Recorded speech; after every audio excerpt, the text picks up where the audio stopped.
Fala, guerreiros! Como é que estão todos aí? Estou passando aqui para dizer que temos mais um episódio novo no ar.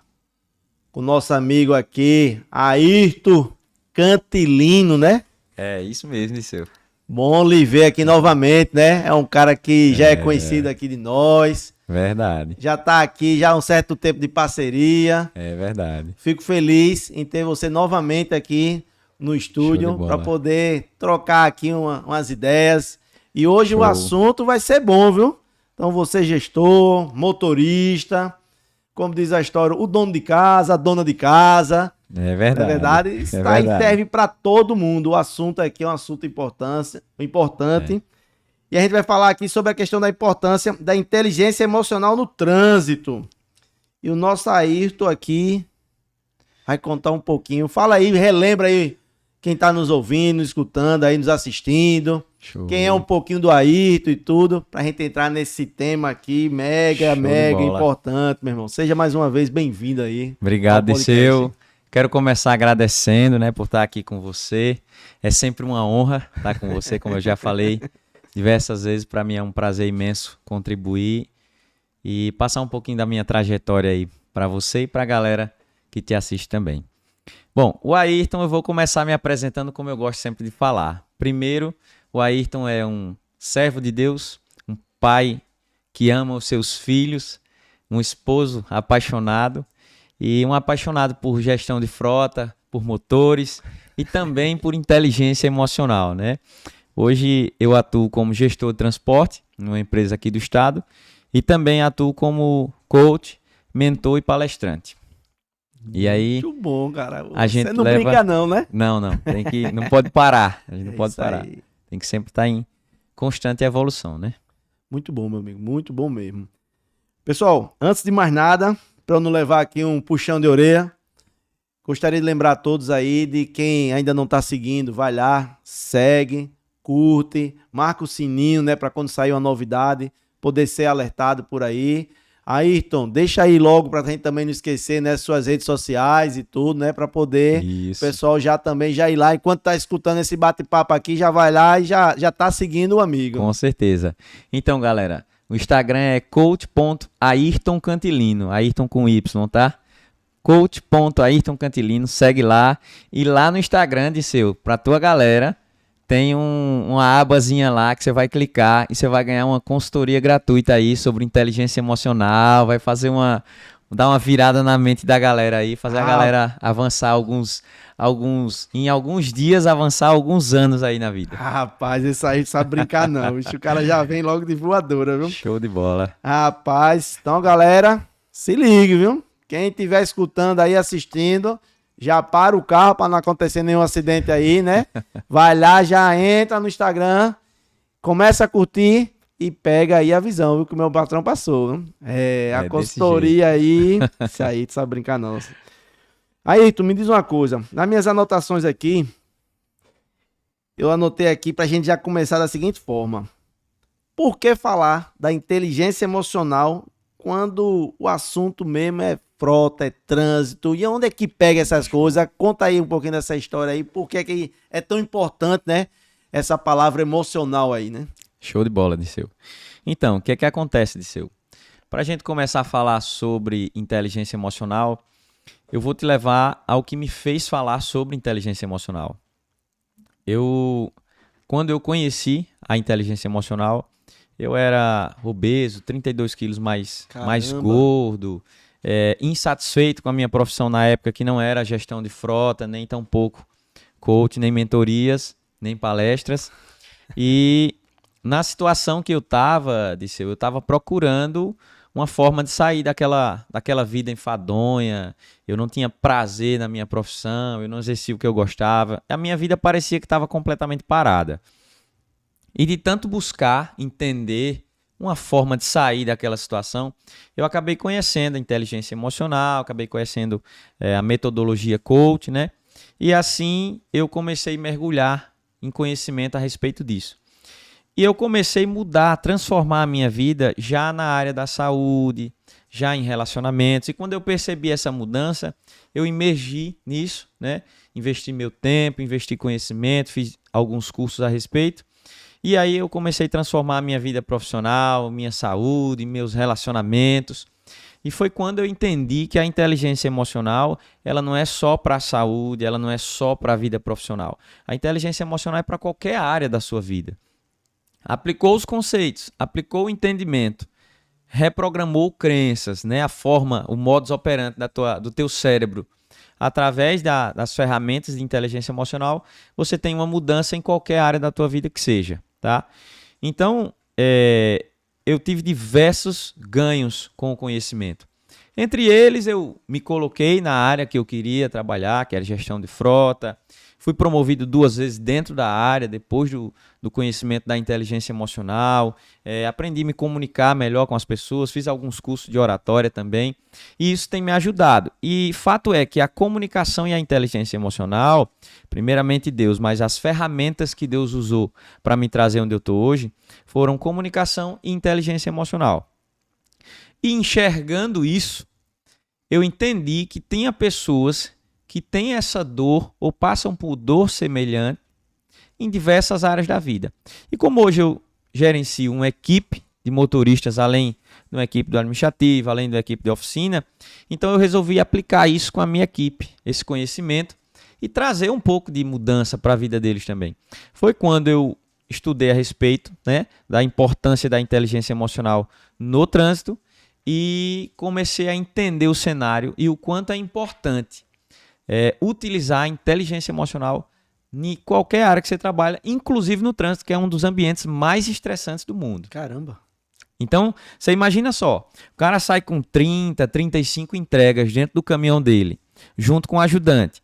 Um trânsito super estressante, que é, por exemplo, vamos dar o exemplo aqui da nossa capital, o trânsito de Maceió. As pessoas, quando entram dentro do veículo, parece que elas não se conhecem mais, ou parece que você está dirigindo um carro, você é um ser humano, mas quem está no outro carro até parece que não é ser humano, né?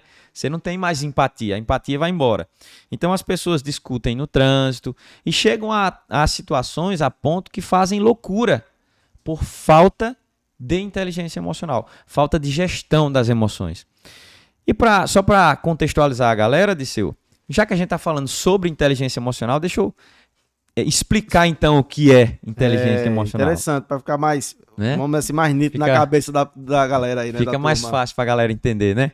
Então, inteligência emocional, eu vou falar de uma forma bem simples. Inteligência emocional é a habilidade de extrair o melhor de si, no que se refere às suas emoções, e o melhor do outro. Para ser bem simplificado, se você for pegar o texto explicando, né, cientificamente o que é inteligência emocional, você vai ler muito mais. Mas para deixar bem fácil aqui para a galera, inteligência emocional é a habilidade de extrair o melhor de si e gerenciar suas emoções, e o melhor do outro, gerenciando também as emoções do outro através da tua comunicação, da tua forma de se comunicar com aquela pessoa. Então, em suma, com inteligência emocional eu consigo extrair o melhor do outro e o melhor de mim nas diversas situações da vida. Então, eu vou dar um exemplo. O cara que está no trânsito leva uma fechada. O cara com inteligência emocional, ele vai entender que muito provavelmente aquele cara que fechou ele não viu ele no retrovisor e que aquele cara tem uma família. Olha onde o cara vai. O cara tem uma família e que aquele cara, por certo, saiu de casa com diversos problemas ou com a mente pensando em alguma outra coisa e que foi um erro que o cara cometeu. E ele vai frear. Não foi de propósito, né? Não foi de propósito, porque 99% das vezes não é de propósito, Disseu. Mas quando a gente, por exemplo, leva a fechada, o nosso cérebro entende, interpreta como que foi de propósito. Mas não é. E aquilo ali é um gatilho automático. E é isso que nós precisamos treinar, é esse gatilho automático, dessa reação automática quando, por exemplo, eu levo uma fechada no trânsito. Então o cara com inteligência emocional ele vai frear e ele vai raciocinar sobre a situação, vai respirar e vai seguir. O cara que não tem inteligência emocional, ele vai berrar, ele vai gritar, ele vai xingar, vai segurar na buzina. Só que detalhe, Disseu, ele não está só atrapalhando a vida do cara que fechou ele e ele por fim discutiu com ele. Na realidade, aquela carga emocional, aquele estresse que ele tem ali, ele vai levar com ele ao longo do resto do dia. E aí ele vai atender 35 clientes com aquela mentalidade.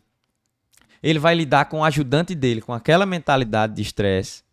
Ele vai lidar com outras situações no trânsito com aquela mentalidade de estresse. E aí ele vai chegar em casa, por fim, no final do dia, esgotado. E aquilo que ele tem, aquilo que restou dele, ele vai entregar para a família dele. Aí o que é que restou dele? Depois de um dia estressante, em que o cara não teve inteligência emocional para lidar com aquele dia. Estresse, cansaço, nervosismo. E aí é o que resta para a família em casa, que naturalmente, são as pessoas que mais aquele cara ama. Né? Então, entenda, a inteligência emocional, falando de trânsito, ela começa lá no trânsito. Quando você recebe uma fechada e você entende aquilo, você raciocina sobre aquilo como que não foi intencional, mas ela termina em casa à noite, quando eu chego em casa com a minha família. Eu tenho uma dúvida em cima disso aí. Você acha que, na sua visão, o trânsito ele revela quem é a pessoa ali, quem ela realmente é? Você acha que o trânsito ela pode revelar é uma pessoa que não é muito boa, é uma pessoa, sei lá, complicada? O trânsito ela pode, de fato, revelar ou não? Boa pergunta. Na realidade, o que é que acontece? Quando nós entramos dentro do carro, estamos em cima de um veículo, parece que a empatia vai embora. Né? Que a empatia é a capacidade de eu me colocar no lugar do outro, de eu entender o outro, né? Como ele está pensando, como ele está agindo. Então parece que a empatia vai embora quando você entra dentro do veículo, e aí eu não vejo mais a pessoa que está no outro veículo como uma pessoa. Eu vejo ela como um veículo apenas. Então eu não me preocupo com a vida daquela pessoa, se aquela pessoa tem família. E isso é muito sério. Só que a maioria das coisas que nós praticamos ao longo do dia, ela não vem do nosso consciente, ela vem do nosso inconsciente, do cérebro inconsciente. Então já estava programada aquela ação. Então todos nós podemos reagir a uma fechada no trânsito com ignorância, e isso ser próprio nosso, do nosso modus operandi, da nossa programação mental, mas também todos nós podemos reprogramar e mudar isso. Mudar essa forma de agir automática no trânsito. Entende? Então, respondendo sua pergunta, eu acredito que todo mundo, sim, quando entra dentro do carro, ele pode se tornar uma pessoa completamente sem empatia. Mas só se ele permitir que isso aconteça. Quais seriam as emoções que mais atrapalham o motorista no dia a dia? Você acha que tem algum que é mais relevante ou não do que a outra ali? O motorista no dia a dia, principalmente o motorista profissional, ele lida com muitas pressões. Né? Ele tem, geralmente, ele tem horário apertado, ele tem uma quantidade maior do que parece possível de entregas a realizar, ele tem a torre de monitoramento acompanhando, ele tem o vendedor geralmente ligando para ele, se a gente fala falando, por exemplo, do nosso setor de distribuição. Então ele tem o vendedor ligando e pedindo a mercadoria, em alguns momentos ele tem até o cliente ligando e cobrando essa mercadoria. Então, são diversas... Só ainda teria a questão do veículo que às vezes não tem uma ventilação adequada, uma refrigeração adequada ali, né? Com certeza. O cara tá suando, aquele suor pingando na testa, ajudando ali a ficar ele mais, vamos dizer assim, de repente, talvez estressado, nervoso, alguma coisa. Isso também estaria contribuindo. Perfeito, contribui sim. Contribui isso, contribui o trânsito que o cara... que são fatores que ele não controla, mas que ele deixa que o controlem. Por exemplo, você sai de casa às 7 da manhã e você vai pegar o trânsito da Fernandes Lima, você não controla se tem um acidente lá. Você não consegue controlar, mas você consegue controlar como você vai se sentir a respeito daquilo. Bacana. E isso é que é o importante, isso é que é o legal. É que você consegue mudar como você vai se sentir a respeito daquilo. Então, o motorista ele recebe uma pressão muito grande, que é natural, porque hoje em dia, todas as profissões que forem que você for trabalhar, você vai receber pressão. É natural isso no mundo que nós vivemos hoje. E o motorista não é diferente. Só que tem um fator agravante que é o trânsito. E aí, além de tudo aquilo, ele tem o cara que não entende o tamanho do veículo dele, o cara que não, vou falar assim, não se enxerga, né? Que ele acha que ele tá com a moto na frente do caminhão e o caminhão sai e passa próximo dele e ele começa a xingar o cara. Você é maluco? Você não tá me vendo? De fato, ele não tá vendo, porque ele é muito grande.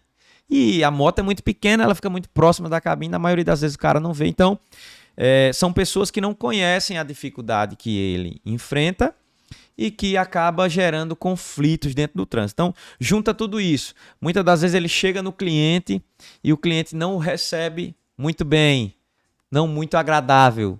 E ele dá um bom dia e o cliente às vezes não responde. Então, quando vai juntando essa pressão... Já saiu de casa, a mulher também comendo o juízo do cara lá, saiu né? de casa, já discutiu com a esposa, já entrou, já pegou a moto ou o carro para ir trabalhar atrasado, saiu sem tomar café. Então, quando junta essa pressão, né, o ambiente perfeito para descarregar isso vai ser, para quem não tem inteligência emocional, vai ser o trânsito. Então, acho que é essencial, Disseu, controlar aquilo que você pode, aquilo que está sob o teu controle. Mas o que não está sob o teu controle, não deixar te afetar. Pô, eu tenho 10 entregas para fazer, mas o trânsito está fechado aqui e eu estou recebendo pressão sobre essas entregas. Tá, show de bola. Mas o trânsito está fechado e eu não posso controlar isso. O que é que eu posso controlar? Quando o trânsito abrir, eu posso controlar a minha agilidade na hora da entrega, eu posso controlar a forma como eu vou conduzir a situação, verificar as notas, a minha rota correta. Né? Eu consigo controlar isso. Fora disso, eu não consigo controlar. Então, eu foco naquilo que eu controlo e o que eu não controlo já está resolvido. Em cima do que você falou, então, qual seria a sugestão aí para uma pessoa ou motorista, enfim, tecnicamente falando, que ele conseguisse manter, né, ou mantivesse ali o controle emocional, como você citou aí, tem algo mais específico que você dissesse, olha, o cara, para ele manter o controle emocional mesmo aqui, ele vai fazer assim, ele vai agir dessa forma, ele vai ter uma precaução aí em cima Existe isso ou não? É na hora H que a gente sabe se você está preparado ou não emocionalmente? Existe. Existe como você treinar isso em você. E o fator principal aqui, Disseu, é estar atento na função que você está exercendo. Você está dirigindo, esteja atento e disposto a não agir no automático. Bacana. É o primeiro passo, tá? Mas se a gente voltar um pouco mais, antes de você dirigir o carro, faz uma análise de como é que tá, como é que você tá, sabe? Como é que tá a minha situação emocional? Eu saí de casa, já discuti com a família, com a esposa. Eu já saí de casa no trânsito. O cara arranhou o meu carro, a minha moto, o cara me derrubou. Eu já não tô bem. Como é que tá a situação? Zera aquilo, sabe? Respira um pouco, pensa um pouco e tenta encontrar algo de positivo. Pô, saí de casa, mas aí tem alguém, Disseu, que vai falar assim, poxa, mas eu saí de casa, discuti com a mulher. Aí, no trânsito, o cara arranhou meu carro. Aí eu cheguei na empresa atrasado, o chefe já reclamou. Entendeu? Aí o cara fala assim, pô, mas como é que eu vou encontrar uma coisa boa nisso? Cara, você tem que enxergar fora dessa caixinha. Pô, tô vivo. Pô, eu saí de casa, discuti com a mulher.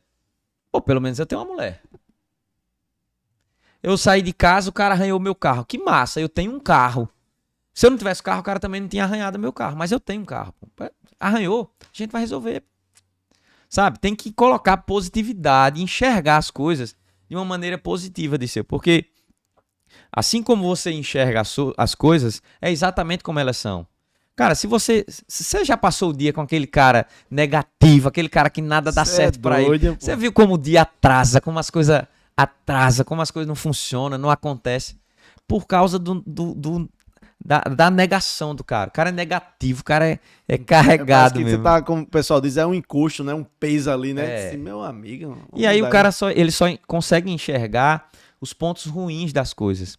E aí, Disseu, a nossa mente ela é como uma lupa. Aquilo que você foca expande. E se você só foca no problema, cara, o problema vai ficar cada vez maior. Eu costumo dizer, inclusive lá na empresa, que o problema ele é uma oportunidade de melhoria. Show de bola. Aí o pessoal fala, rapaz, esse bicho... inclusive, eu saio de casa, aí tu vou até confessar um negócio, eu saio de casa primeiro, igual a você, a primeira coisa que eu faço é sair agradecendo a Deus. Obrigado, meu Deus, por mais uma oportunidade que você tá me dando nesse dia. Agradeço pela família, agradeço tudo, agradeço pelas coisas simples. Eu consigo respirar sozinho, sem nenhum equipamento. Perfeito. Eu consigo andar até o carro sem ninguém poder me carregar. Perfeito. Né? Então, assim, coisas básicas, ir ao banheiro, coisas básicas, tudo sozinho. Perfeito. Aí eu agradeço, já vou no trânsito agradecendo tudo e tal. Quando eu termino de agradecer, eu digo que eu consiga chegar na empresa e tenha um problema. Eu quero ter um problema. Os caras dizem, rapaz, esse bicho é doido, vai pra empresa pedindo pra ter problema. Aí eu digo, pessoal, é a hora que a gente tem para poder verificar o que a gente pode melhorar no processo. Perfeito. Já dizia, né, o filósofo Santo Agostinho, antes aqueles que me criticam do que aqueles que me elogiam, né? Eu tenho a oportunidade de revisitar um processo, de avaliar ou verificar o que é que está de errado, o que é que eu posso fazer de melhor. Perfeito. E a partir daí, se a gente começa, como você falou aí agora, olhar não só o lado negativo, porque toda moeda tem dois lados, né? E aí, bateram no meu carro. Será que isso aqui é algo que está evitando lá na frente? Será que isso aqui é algo que é uma aprovação, é um teste, porque de repente poderia estar acontecendo algo pior? Exato. Entre diversas outras coisas, né? Então eu faço muito, o pessoal até diz, rapaz, lá na empresa eu digo, olha, se apaixone, tem até um livro, né, que se apaixone pelo problema e não pela solução, né? Isso. E aí eu sou apaixonado pelo problema lá na empresa. Aí o pessoal, rapaz, eu disse, a hora, o atleta olímpico treina, de 4 em 4 anos ele tenta uma vez para ver se deu certo durante o que ele treinou 4 anos. 4 anos. Então, se tem um problema, é a hora da gente verificar se o que a gente está fazendo está errado ou não e de botar em prática o seguinte, está errado, beleza. Como é que a gente resolve esse problema agora? Resolve dessa forma, de forma rápida, e o cliente lá na ponta, ele fica feliz, fica tranquilo, porque problemas sempre vão existir, né? Nunca vai... Se você estiver vivendo um mundo que não existe problema, talvez a gente esteja no mundo errado, né? Tá no mundo errado. Perfeito. Muito bacana mesmo. E assim, Disseu, isso que você está falando é uma forma de você enxergar a vida. Tem pessoas que enxergam completamente antagônico ao que você enxerga. E aí você pega as duas formas de pensar diferentes e começa a analisar quem vive melhor, sabe? Quem tem mais facilidade de solução de problema, quem se estressa menos para resolver um problema. É você que tem essa mentalidade. Então, é a forma de enxergar. Eu vou dar um exemplo, vamos lá. Duas pessoas dar um exemplo aqui, vem num Fusca. Certo? Numa rodovia, BR-104 aqui, na entrada de Maceió, passando ali em Rio Largo. O cara vem no Fusca, de repente o caminhão freia bruscamente na frente dele, 2 caras no Fusca. Os caras batem na traseira do caminhão. Acabou o Fusca. Imagina a cena. Aquele fumaceiro tapando, todo mundo correndo, aquele desespero.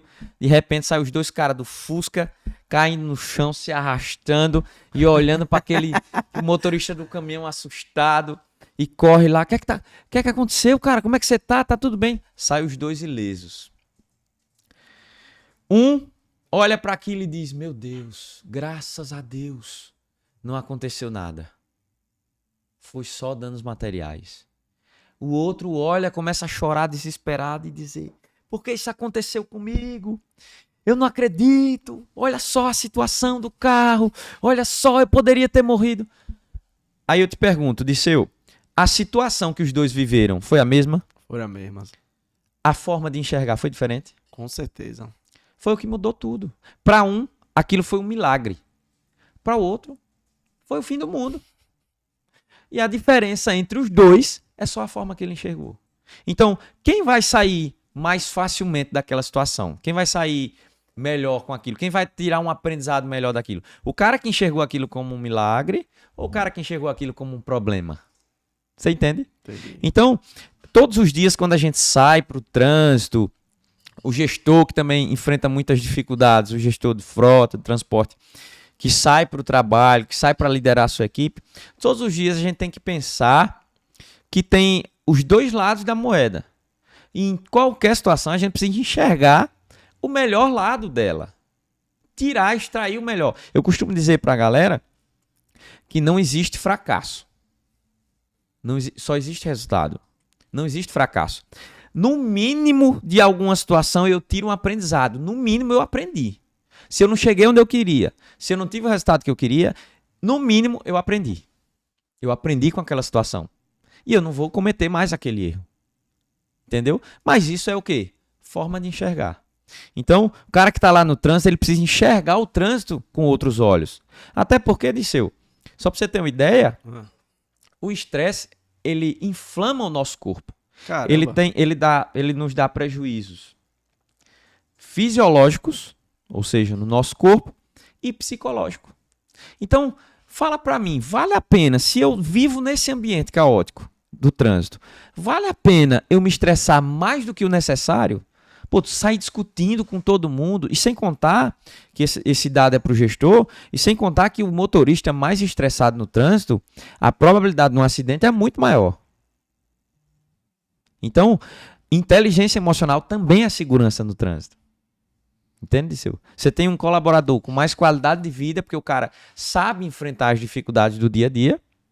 Você tem um colaborador mais seguro no volante, um cara mais centrado, um cara que não vai estourar. Disseu, nós temos casos de pessoas que eu faço treinamento com a galera lá, treinamento de integração, e eu dou no treinamento de integração eu dou uma palestra sobre inteligência emocional para a nossa equipe lá.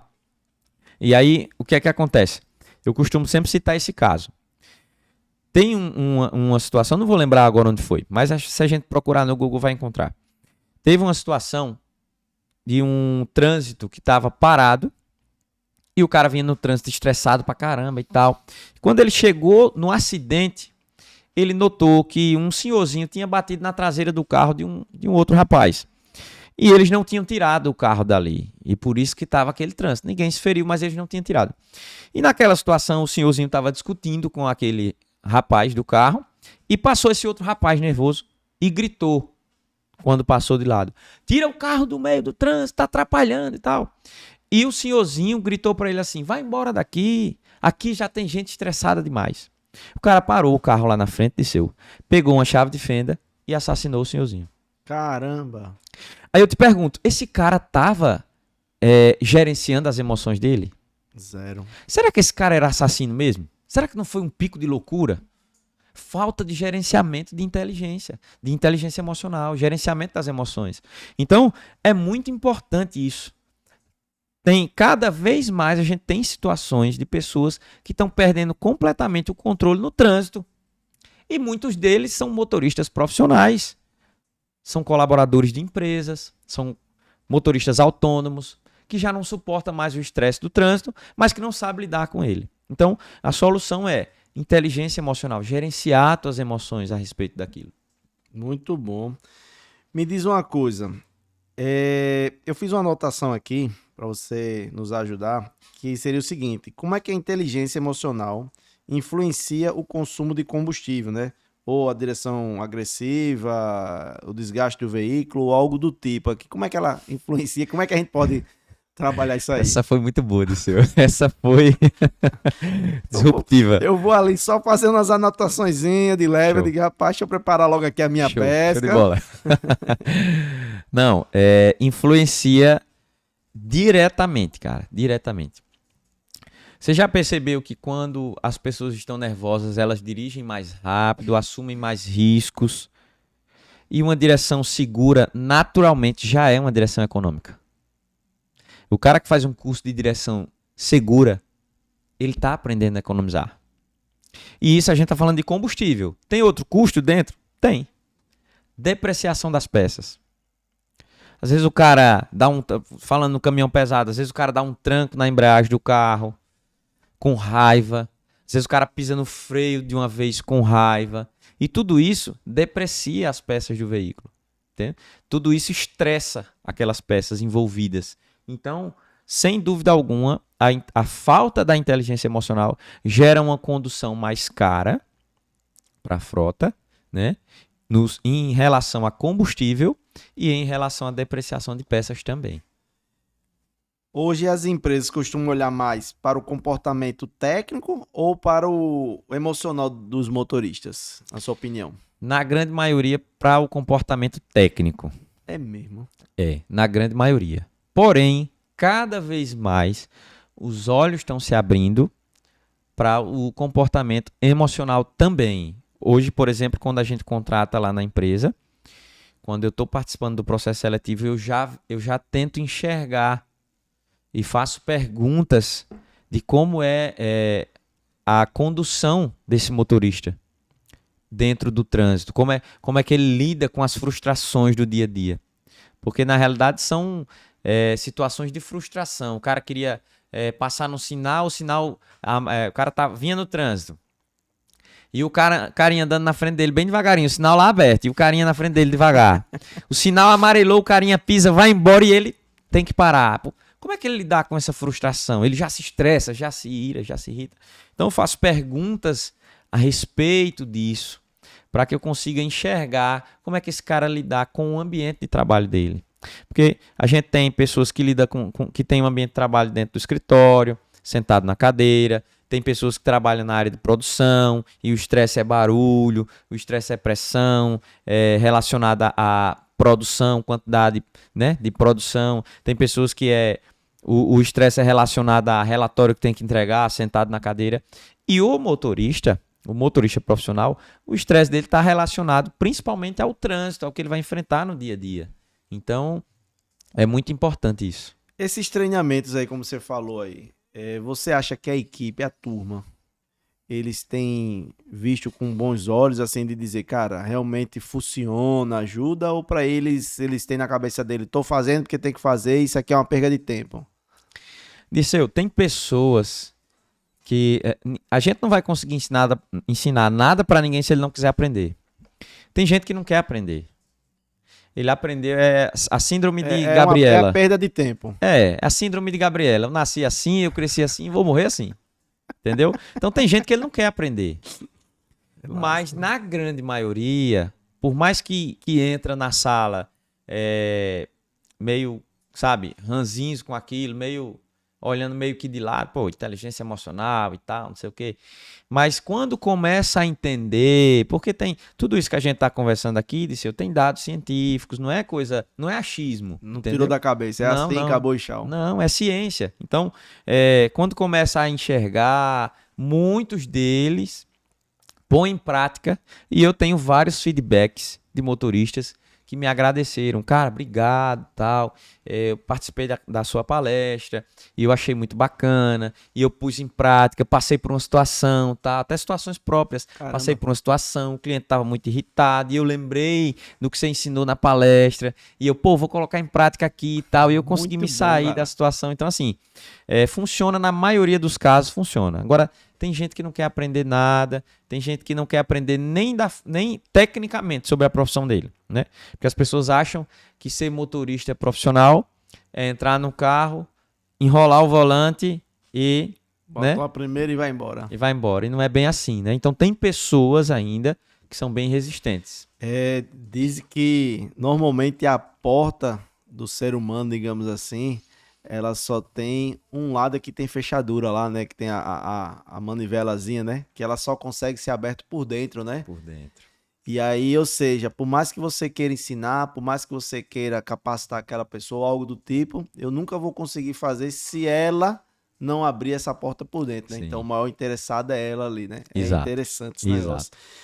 Me diz uma coisa, ainda sobre a questão do treinamento e tudo, eu queria saber o seguinte, tem crescido bastante, inclusive lá na empresa mesmo a gente aumentou bastante a parte de implantação de equipamentos na área de telemetria, em especial a parte da videotelemetria. E é onde a gente tem colocado justamente para poder tentar avaliar um pouco essa questão da, vamos dizer assim, da condução ali do motorista, né? Se ele está cansado, né? Se é a questão de fadiga, entre outras situações. Você acha que esse tipo de tecnologia, ele ajuda também no lado emocional, não ajuda? Se ele ajuda só na parte mais técnica? No seu ponto, você tem algum ponto de vista formado em relação a essas questões de tecnologia?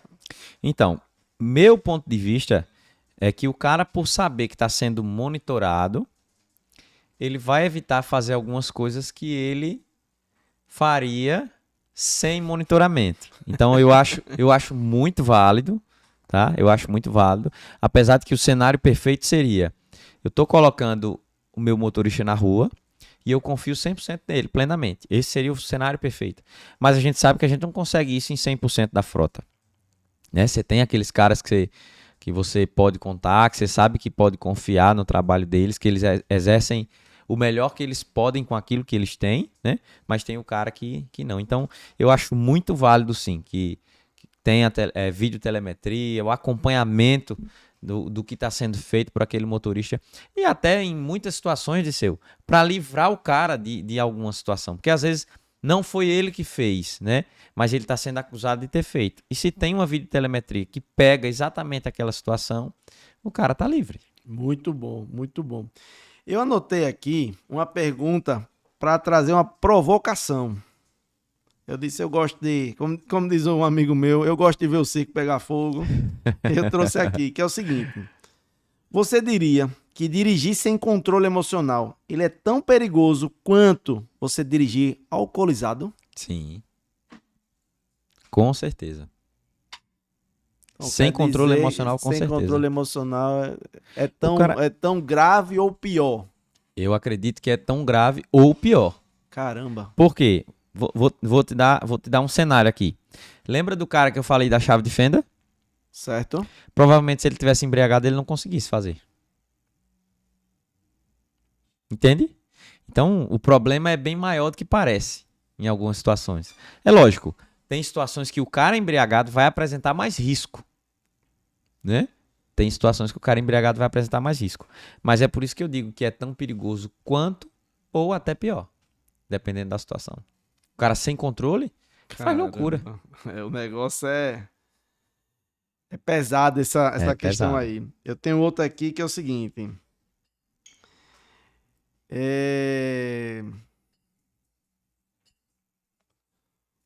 O trânsito ele é violento ou as pessoas estão emocionalmente desesperadas? É uma mistura aí dos dois? Realmente é porque é violento mesmo? Não. As pessoas tornam ele violento. O carro não sai sozinho de casa. Ainda não, né? Ainda não. E se sair, não vai se estressar, né? Não vai. Se tiver trânsito, ele espera, Ele vai esperar de boa, tranquilamente, né? Exatamente. Muito bom. Deixa eu ver um aqui que eu anotei uma outra aqui. Até que ponto uma discussão no trânsito pode virar uma tragédia, no seu ponto de vista aí?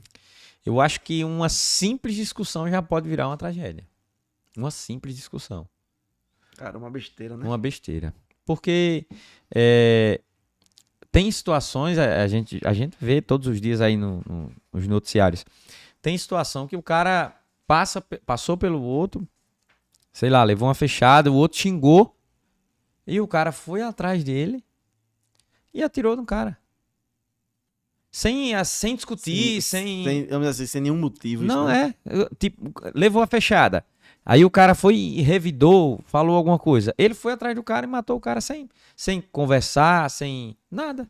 Então, assim, é um descontrole muito grande, né? Eu tenho aqui a seguinte. E agora, gestor? Um quadro da gente aqui. E aí eu trouxe aqui o seguinte. Eu vou trazer aqui um cenário para a gente poder tentar resolver esse caso, né? Como diz a história, né? Você tem um motorista, ele é experiente, produtivo, mas ele é muito explosivo. Vive discutindo no trânsito, já teve diversas ocorrências, a equipe toda reclama. Demitir resolve, treinar resolve, ignorar resolve. Qual é o melhor cenário aqui, no seu ponto de vista? A única coisa aí que não resolve é ignorar. Ignorar não resolve, não. Agora sim, eu vou treiná-lo enquanto eu puder, 1, 2, 3 tentativas. E em seguida, se não houver solução, eu não vou colocar as pessoas em risco, né? Nem nem as pessoas na rua e nem a própria empresa, né? Então, se for necessário, após algumas tentativas de recuperar esse colaborador, se for necessário, ele será demitido. Mas a primeira coisa a ser adotada é o treinamento, sem dúvida alguma. Treinamento. Tenta. Se, como diz a história, tem um amigo meu que disse que existe 3T. Treina, troca, né? Você tenta treinar o cara, treinar o cara, se não tiver jeito a gente troca ele, né? Perfeito. E na verdade é ele que tá saindo, né? É... A empresa não demite ninguém, né? É o cara que tá saindo, né? Exatamente. Boa observação. Aí você deixa ele disponível, como dizia a história, no mercado pro concorrente, né? Sem dúvida alguma. E aí passa até o telefone se precisar. Me diz uma coisa, é fácil, não é fácil diagnosticar se o problema ele é emocional, se ele é técnico ou se ele é algo cultural? É fácil. Se ele é cultural, ele já é emocional. Porque, como eu te falei no início, nós somos regidos por uma programação mental que foi instalada no nosso cérebro, principalmente do 0 aos 12 anos. E isso é o que nós chamamos, em algumas situações, de cultura. A nossa cultura. E quem treinou isso, quem colocou isso no nosso cérebro foram os nossos pais. Então, se eu pratico algo cultural, aquilo vem de uma programação mental que eu recebi. Entendeu? Um aprendizado que eu recebi. E aí, por isso eu pratico aquilo. Então, se o problema for cultural, ele já é emocional. E é fácil, sim, identificar se o problema é cultural, se o problema é emocional ou se o problema é técnico. É fácil de identificar. Quando o problema é técnico, você vai enxergar que o cara não tem habilidades suficientes para desenvolver aquela atividade. Quando o problema é emocional, você vai enxergar que o cara não consegue desenvolver, seja qual for a habilidade, seja qual for a situação, ele não consegue desenvolver. Entende? Ou ele não quer. Entendi. Também é emocional. É algo que você tem que ter, vamos dizer assim, um controle, uma calma para você fazer essa análise ali e verificar se realmente tentar ser justo, né? Isso. Muito bom mesmo. Rapaz, tô gostando desse bate-papo aqui. Esse bate-papo aqui tá muito bom, viu? Eu gosto de ouvir. Quando você vem falar, eu aprendo muito, viu? Eu que aprendo com você, rapaz. É isso, rapaz. Nossos encontros deveriam ser semanalmente para você me Rapaz, ó, eu vou dizer um negócio. Não me convide não que eu vou, viu? Que eu aprendo, viu? Eu aprendo, viu? O pessoal diz, rapaz, você ensina. Eu disse, rapaz, eu aprendo mais do que ensino. E ensinando a gente aprende, né? Também, né? Também. Me diz uma coisa.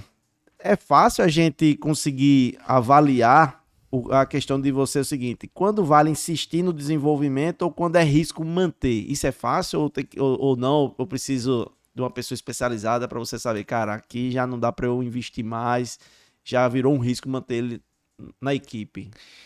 Então, fácil. Por quê? Porque você vai enxergar qual o risco que aquele cara está representando para a empresa, né? Se o problema do cara é só com ele mesmo, é com o desempenho que ele exerce, a gente continua treinando. Lógico que tem um limite, 1, 2, 3 vezes, né? Eu treino, eu oriento.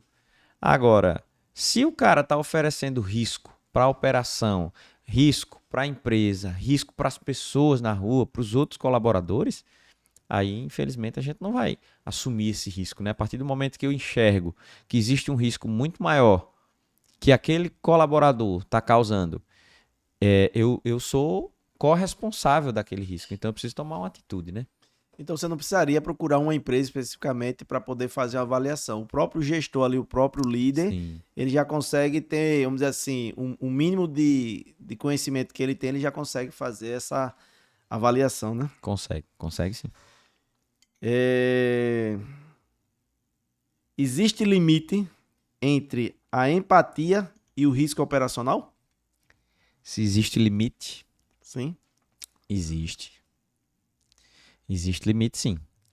Tem, como a gente falou, né? Tem pessoas que, quando entra dentro do veículo, ele não enxerga mais a pessoa que está no outro veículo como um ser humano. Para ele é outro veículo, apenas. Isso é um risco, né? Então, o limite é esse. É quando o cara não tem o menor tipo de empatia pelo outro, né? Então, eu preciso entrar dentro de um veículo e enxergar que do outro lado, no outro veículo, tem um pai de família, tem o filho de alguém, tem o esposo de alguém, entendeu? E que por mais que ele tenha errado em alguma situação dentro do trânsito, mas ainda assim ele é um ser humano e foi um erro que ele cometeu no trânsito, que eu também poderia cometer. Então, quando não existe esse pensamento, por mínimo que seja, aí você começa a atravessar fronteiras de situações mais arriscadas. É aquilo que a gente começa a ver nas estradas. O cara tira o outro para fora da pista, entendeu? Ele vai fazer uma ultrapassagem. Eu sou maior, eu estou numa carreta, eu vou fazer uma ultrapassagem, o cara que vem de lá ele é menor. Eu vou tirar ele da pista porque eu sou maior. Tá, mas é uma pessoa. Talvez seja uma família dentro daquele carro. Então, quando o cara esquece que do outro lado tem uma família, é onde começa o risco. É onde acaba a empatia, é exatamente onde começa o risco. Tem um amigo meu que de vez em quando comenta comigo o seguinte: você tá andando no trânsito, aí aparece aqueles caras que ficam buzinando. Aquela buzina que o cara até às vezes pergunta, meu irmão, pergunta quanto é essa buzina aí, né? E aí ele costuma dizer o seguinte: ele diz, cara, esse cidadão ele tá precisando de ajuda. Perfeito. Aí eu tava aqui agora conversando, eu lembrei da história da buzina, né? Será que pode ser assim, obviamente, não diretamente, mas indiretamente, um sinal de que, tipo, esse cidadão, ele precisa de fato de ajuda e a buzina Sim. tá sendo um indicador para ele? Você acha que isso aí Eu acho que é um influenciar? indicador interessantíssimo. Para mim é interessantíssimo, porque já é falta de tolerância, né? Já é falta de tolerância. Tem uma história bacana, Disseu. Quando eu não falei aqui, mas eu sou motorista de caminhão de berço, né? Aos 7 anos de idade... É mesmo? Aos 7 anos de idade, meu pai era caminhoneiro, meu avô era caminhoneiro, então aos 7 anos de idade eu aprendi a dirigir caminhão. Caramba, que legal. Eu passava na rua, só a cabecinha ali no volante, né? Meu pai do lado e todo mundo olhando ali, impressionado. Caminhão não tem piloto não, né? Então, assim, jovem, com 16, 17 anos, naturalmente não tinha habilitação, mas eu já dirigia sozinho, já viajava em alguns casos para alguns lugares que eu não ia passar o policiamento rodoviário, enfim, é a necessidade. E naquela situação, eu era muito dono do mundo, cara. Sabe, 16, 17 anos, achava que sabia de tudo. Um veículo gigante, um caminhão gigante, todo mundo me olhava, dizia, mas como é que pode, esse menino no volante? Enfim, então eu me achava o cara. E aí o que acontece? O cara arrumava confusão em toda esquina. Era mesmo? Era, impressionantemente, pasme, eu arrumava confusão em toda esquina. Caramba. Quando o assunto era trânsito. E tinha um gatilho, Disseu, que era impressionante como ele funcionava para eu perder o controle. Era a buzina. Então eu acho que a buzina deve ter deve ter alguma coisa ali contrária naquele negócio ali que tira o cidadão de si. Só que olha só que interessante. Um dia eu passei por uma situação que, como eu era de cidade pequena, meu pai caminhoneiro, meu avô caminhoneiro, tinha uma tradição, uma família muito conhecida na cidade, muito respeitada. Um dia eu passei por uma situação que, curiosamente, eu não revidei. O cara me trancou com um ônibus coletivo e tal, e eu parei, esperei o cara passar e, curiosamente, eu não revidei, não buzinei, não xinguei. No dia seguinte, eu cheguei na casa do meu avô para almoçar, estava todo mundo reunido na mesa, e o meu avô disse assim: eu recebi um elogio seu. Eu disse, foi, meu avô, de quê? Eu disse, um amigo meu estava passando na rua tal, quando um ônibus lhe trancou lá, lhe fechou. E você parou, esperou, não buzinou, não gritou. E esse cara veio me falar desse elogio, impressionado com a sua calma, com a sua tranquilidade. E todo mundo na mesa vendo aquilo, eu parei e pensei, cara, se fosse o contrário, né? Se fosse o contrário. Então, aquilo ali para mim foi um aprendizado. A partir daquele dia, o que é que aconteceu? Exatamente o que eu falei aqui no início do podcast. Eu comecei a andar atento ao que era um gatilho para mim, um gatilho que me tirava do sério. Então, o principal gatilho que me tirava do sério era a buzina. Então, eu comecei a andar atento. Pô, se eu ouvir uma buzina aqui, eu tenho que me policiar quanto a minha resposta. Então, foi o que aconteceu. Eu comecei a treinar o meu cérebro para agir diferente. E quando você treina, você vai empilhando memória, empilhando, aquilo vira um aprendizado, vira uma crença. E essa crença me faz agir de acordo com a crença instaurada. Então, aquilo se tornou uma crença, eu aprendi. Hoje, cara, você pode buzinar daqui da Fernandes Lima até o centro, atrás do meu carro. Você não vai me tirar do sério mais. Só que eu precisei aprender isso. E não é fácil. Entendeu? Todos os dias você vai se treinando, você vai se policiando, você vai aprendendo. E do jeito que isso funciona para as pequenas coisas, funciona para as coisas até maiores. Por exemplo, quando eu era, como eu comentei com você, quando eu era 32 quilos mais gordo, né? Quando eu era obeso... Ainda tô impressionado aqui. 32 quilos. 32 quilos, cara. 32 quilos, com muito orgulho. Quando eu era 32 quilos mais gordo, comia de tudo, a todo momento, sem restrição. Hoje eu cuido da minha saúde todos os dias, hoje eu me alimento muito bem, hoje eu zerei o açúcar, eu não como açúcar. Então, assim, teve diversos ganhos. Mas o que eu quero dizer é que a mesma mentalidade que eu precisei treinar para me cuidar quando eu recebesse um gatilho, um gatilho emocional referente a uma buzina que me tirava do sério, eu também precisei treinar sobre a minha alimentação. Então, funciona para as diversas áreas da vida, cara. Entende? Então, a mesma disciplina que eu precisei aprender, as mesmas crenças que eu mudei referente à minha alimentação, referente a cuidar da minha saúde, a me exercitar todos os dias, e que me trouxeram 32 quilos a menos, é a mesma raiz que me fez aprender sobre o gatilho emocional do controle no trânsito, por exemplo. Hoje às vezes eu tô com alguém no carro e alguém faz alguma coisa e o cara olha pra mim e fala: você não vai buzinar, cara, você não vai falar nada, o cara que tá do meu lado já perde. Tá nervoso, né? Tá nervoso. Não, cara, o cara errou, deixa ele ir embora. Eu escuto muito isso. Aí os caras: ô, bicho, esse teu carro não tem buzina não, é? Eu também ouço. Tem buzina não? Tem, por quê? Rapaz, o cara tá ali, deu uma buzinada, pô. Eu já tive caso de um amigo meu e tacar o dedo na buzina. Eu disse: meu amigo, você quer vir dirigindo? Porque pra mim tá de boa. Mas o cara, esse bicho, deixa o cara, pô. Deixa o cara, porque é como você falou, né? Perder o controle não resolve. Não vai resolver, não vai dar certo. É verdade. Aí, tu, com um pouco de dor aqui no peito, estamos chegando ao final de mais um episódio aqui. Rapaz, eu vou dizer, é uma hora que passa que a gente olha assim e diz: muito irmão, rápido, uma cara, hora. Muito rápido. Com você eu conversava aqui 2 horas facinho. Com você, como eu disse, eu aprendo. Tô seguindo o amigo, viu? Já falei, vou começar como diz a história, a compartilhar conhecimento por aí também, viu? Vamos junto. Vamos junto e vamos mesmo. Junto a gente vai mais longe. Com certeza, com certeza. Aí, então, eu queria ver aqui o seguinte, pro nosso último quadro aqui, que é o Segura Essa Dica. E eu queria que, se fosse possível aí, você trouxesse aqui umas 3 dicas, né, simples, que você acha que um gestor, não só de frota, como qualquer outra pessoa, enfim, que está nos escutando, que pudesse deixar aqui uma dica, 3 dicas, se fosse possível, para ele poder trabalhar tudo aquilo que a gente conversou, que a gente falou, os pontos que você acha que é importante aí, que ele pudesse, vamos dizer assim, tentar a partir de hoje aqui, a partir desse podcast, cara, eu vou tentar botar em prática essas dicas que foram fundamentais aqui, que o meu amigo Ayrton falou aqui pra gente, viu? Rapaz, eu gostei demais desse podcast, viu? Porra. Eu também. Então vamos lá.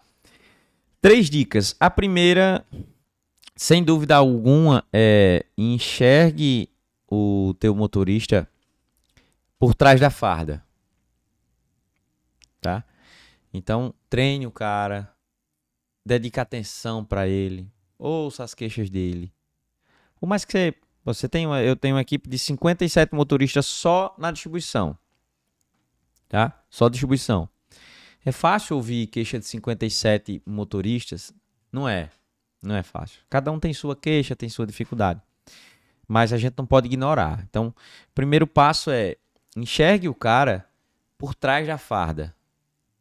Tem um ser humano ali por trás daquela farda e tente entender a dificuldade dele e ajudar naquilo que você puder e treine ele a respeito disso. É massa você treinar o cara para ele entregar resultado. Pô, nós estamos finalizando o ano agora lá com a equipe, a gente está comemorando. Estamos com um resultado bombástico para entregar para a diretoria. Um resultado fantástico, entendeu? Caramba, que uma arretado. economia absurda. Pô, parabéns para minha equipe. Aproveitar aqui, deixar os parabéns para minha equipe que me fez chegar lá também. Muito bom, cara. Muito assim, bom. Mas esses resultados vêm de pessoas de seu. Então, se você não entender de pessoas, não importa o que você faça, nunca vai ser bom, cara. Então, primeiro você precisa enxergar o cara e treinar ele. Cara, dá ferramentas para ele lidar com as dificuldades do dia a dia. Palestras, treinamentos, uma conversa, um bate-papo. Pergunta se ele tá bem, se a família dele tá bem. Bicho, tá acontecendo alguma coisa contigo? Nós temos lá uma política lá com os meninos lá. A gente tem o acompanhamento da velocidade e quando a gente enxerga um motorista que ele passou da velocidade, né? Então o pessoal liga para ele ou até eu mesmo. Na maioria das vezes são os meninos. E eu sempre peço para ligar assim. Pergunta se tá tudo bem primeiro. Bom dia, fulano e tal. Como é que você tá? Tá tudo bem aí? Tá tudo bem. Por quê? Não, cara, porque chegou uns alertas aqui de excesso de velocidade. Tá tudo bem contigo que aí? Arretado, cara. Tá tudo bem comigo aqui sim. É porque eu precisei fazer uma ultrapassagem. A maioria das vezes, essa é a desculpa. Eu precisei fazer uma ultrapassagem aqui e o cara tava... Eu entendo que você precisou fazer uma ultrapassagem, mas, cara, ainda que você precisou fazer uma ultrapassagem, você não pode esquecer que, em primeiro lugar, está a sua segurança. E aí, quando você faz isso, você se pôs em risco por um momento. Cara, não faz mais isso, é uma política da empresa, é por você, é com cuidado com você, com o teu ajudante. Então, evita exceder a velocidade para a gente não ter problema, para não dificultar a minha vida nem a tua. E para até as pessoas que estão na via onde você está passando. Então, primeira dica de seu. Treine o seu motorista. Ouça ele e entenda o cara, sabe? Dedique tempo para isso. Dedique tempo. A segunda dica que eu dou é... Se você... Essa eu acho fantástica e essa eu aprendi com meu pai. Se você precisa dizer alguma coisa desagradável pro motorista, diz quando ele voltar da rota, cara. Diz quando ele voltar de viagem. Às vezes eu vejo situações que o cara discute com o colaborador, o cara joga uma bomba no colaborador e manda ele embora pra viagem. Pô, o cara sai dali com a mente cheia, com uma ferramenta que pode levar o progresso do país nas costas, mas que pode acabar com a família, cara. Então, tem alguma coisa difícil para tratar com o cara? Trata quando ele retornar. Tenta tratar pessoalmente. Tenta tratar por ligação. Às vezes um áudio, uma mensagem soa diferente. E se é do cara entender um ponto, ele entende 2, 3 pontos. E aquilo ali gera um estresse. E aí o cara tá fazendo, ele tá tentando fazer o melhor que ele pode. De repente ele recebe uma notícia ruim no meio daquele... que vem de uma liderança direta dele. Pô, o cara fica... eu tô fazendo de tudo aqui, o cara ainda vem... Então, você acabou de gerar um pico de estresse no meio do dia do cara e o cara tá com uma ferramenta perigosa na mão. Então, evita. Se tiver como, deixa pra falar quando o cara chegar. E sem contar que na maioria das vezes que você falar com o cara na saída, ele vai descontar no veículo. A raiva dele, ele vai descontar no veículo. Caramba. São Entendeu? pequenas coisas que, vamos dizer assim, que a gente para olhar com calma, a gente vê que o quanto gera impacto, né? Isso. São pequenas coisas que fazem a diferença. Fazem a diferença ao longo do dia. Caramba. É isso aí. Meu amigo, muito, muito, muito obrigado. Gostei Eu que demais agradeço, aqui. meu irmão. Se pudesse, a gente ficava aqui falando, conversando, que eu não ia transformar isso aqui no podcast, não. Eu ia transformar ela num seriado, porque assunto aqui, rapaz... Não ia faltar, não. E eu vou ser sincero a você. Eu tava olhando aqui agora, ainda tinha 18 perguntas para fazer.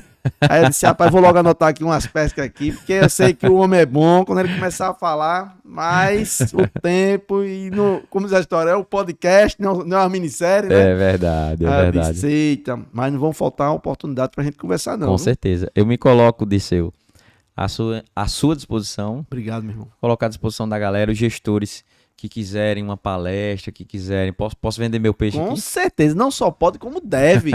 Deve. E o homem é bom, viu? Ele foi lá na empresa, fez um pequeno bate-papo. Meu amigo, o comentário foi um só. Quando ele volta. Quando ele volta. Estamos em dívida, estamos sem sala de reunião lá de treinamento. Mas até recentemente falei com o pessoal lá da empresa, lá da equipe, que tentasse, se fosse o caso, já que a gente provisoriamente estamos sem a sala de treinamento, que a gente providencie alugue, leve a equipe, que realmente é muito bom. Vai ser uma honra, sem o dúvida. primeiro gerou um grande impacto, e eu tenho certeza que o novo bate-papo lá, Sim. Você vai fazer diferente. Então, quem ainda não conhece, quem ainda não teve essa oportunidade, chama meu amigo Ayrton, porque ele faz a diferença, viu? O homem é bom, viu? Que é isso, Disseu. Meu irmão, muito obrigado mais uma vez aqui por disponibilizar o seu tempo, por dividir aqui um pouco a sua experiência, contar um pouco a história, o quanto você ajuda no dia a dia. Como você disse aí, mais de 50 pessoas só na parte da frota, dirigindo ali de motorista. Só na distribuição. Só na distribuição, cara. Isso aí, hoje em dia eu escuto muita gente falando, cara, eu tenho 6, 8, 10 motoristas, é uma dor de cabeça e não sei o quê, mas é como você falou, até onde você está entendendo o outro lado, né? Até onde você está realmente escutando aquele motorista ali, né? Isso. E você, às vezes que eu inclusive visitei, vi o quanto você vai trabalhando ali com muita paciência, com muita maestria, né? E o seu time ali, eu vejo que tem surgido outros Ayrtons, né? Então, devagarzinho, cada vez mais. Melhorados, inclusive. Melhorando, exatamente. Então, meu irmão, parabéns aí pelo trabalho que você vai fazendo. Gratidão, obrigado cara. mais uma vez.